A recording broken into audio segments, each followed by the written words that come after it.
ciprukan. Sinonim, nama Latin, Physalis angulataling.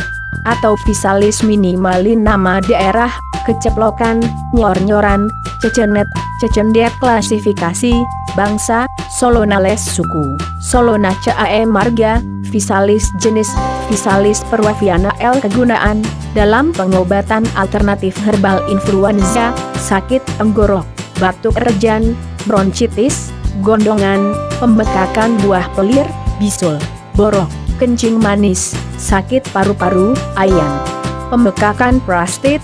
Semoga bermanfaat.